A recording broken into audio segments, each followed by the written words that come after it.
The reason that my mom and I were so close was because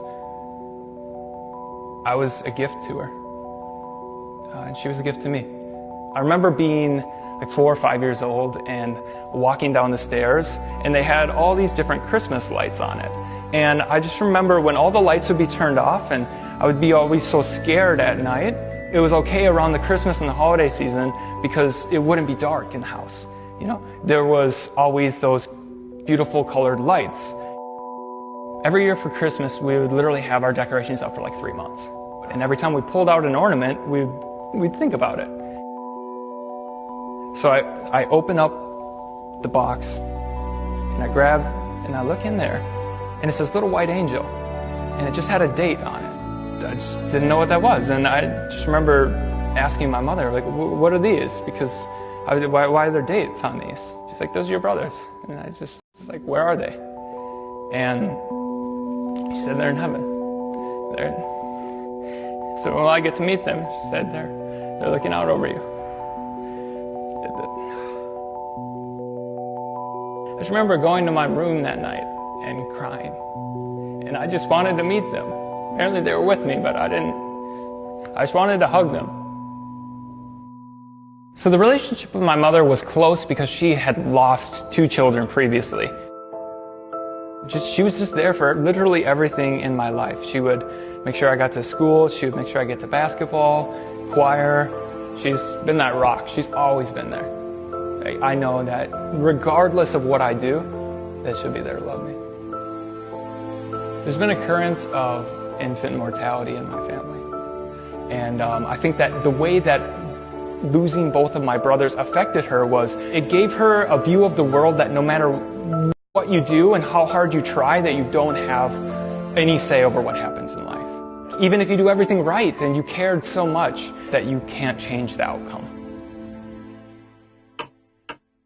Now, so in college, my health started to decline. I remember laying in my bed and being so sick. My left hand was way weaker than my right hand. What's going on here? So, all right, my limbs are starting to go numb. Maybe I need to get my circulation going. So I did, and I started to run, and just all of a sudden I would get really, really lightheaded. Stood up, took a deep breath, took my inhaler, and I breathed out, just boom, like somebody hit me on the back of the head with a baseball bat. What happened was I ended up falling down the stairs and lost consciousness, and I just remember screaming and nobody was home. And I went to a doctor, like that part of my heart was failing. It didn't work properly. And it was because my chest was so messed up that it was pressing in on my heart. Yeah, I mean, people with a similar condition to what I had die at 25 to 30 years old. And that scared me. My mother got diagnosed with breast cancer right at the same time that my health condition was deteriorating. My mom had to get a mastectomy, where basically remove both of her breasts, and I was going to have to get a new chest. Like, they're going to break all the bones, cut off my pectoral muscles, and reform it all. So we were both going to have to go through major surgeries. And that was when it really, really sunk in. My mom was scared. But I think she was more scared for hugging her. I realized, and I was forced to choose the things that were only really, truly important to me in my life. I'm 26 years old, but I feel like I've only truly been alive for 4, because I've had more memorable moments in the past 4 years than I have in the first 22 years of my life. Mom's got a smile.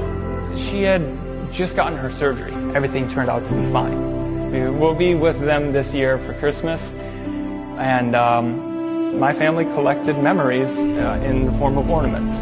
And every year we get one for the year that she's free of breast cancer. Your life is just a series of moments.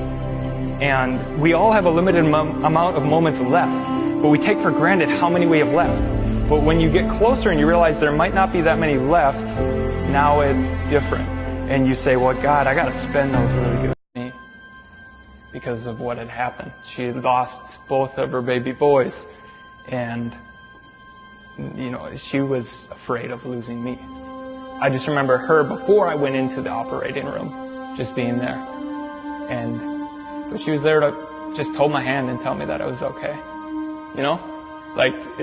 That's the biggest thing that I learned from her was even if there's no sign of hope, you never know. There might be something in there that you can't see.